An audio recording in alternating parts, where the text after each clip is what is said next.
She has stated that it is wrong to take funds from people who say horrible things, no matter when they were said.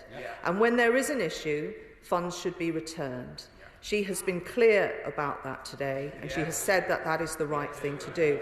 If, for example, someone has said of Hamas that one man's terrorist is another man's freedom fighter, as Dale Vince has said, or that I and my colleagues should be taken out and shot, as the RMT union boss Steve Headley has said, the Honourable Lady would presumably think it wrong to hang on to funds donated to Labour by an organisation branded, and I quote, as institutionally sexist.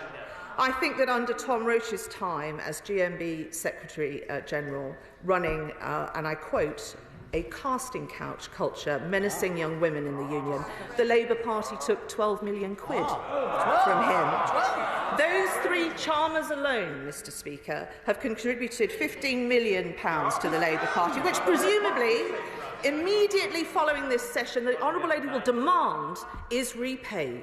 To be precise and to assist her in that matter, those donations were made directly to the Central Labour Party, Labour MPs, MSPs, councillors, the Mayor of Manchester, she might like to mention that this weekend, the Deputy Leader of the Labour Party and the Leader of the Opposition. If Labour are sincere in this matter, and this is not a political stunt, they'll commit to repaying those funds. There would be some additional upsides to doing so too. The scurrilous suggestions that Labour's pro-stop oil policies were anything to do with Mr Vince's donations would no longer be able to be deployed. The charge that Labour were in the pockets of militant trade unions and that's why they wouldn't support our legislation to protect public access to the services they pay for. But I'm not holding my breath, Mr Speaker, because I know that Labour say one thing and do another. They've dropped their £28 billion spending pledge on decarbonisation, yet they keep the policy. They say they won't tolerate pro-genocidal chants, yet they have restored the whip to the honourable member for Middlesbrough. They say they back our tax cuts, but they won't vote for them.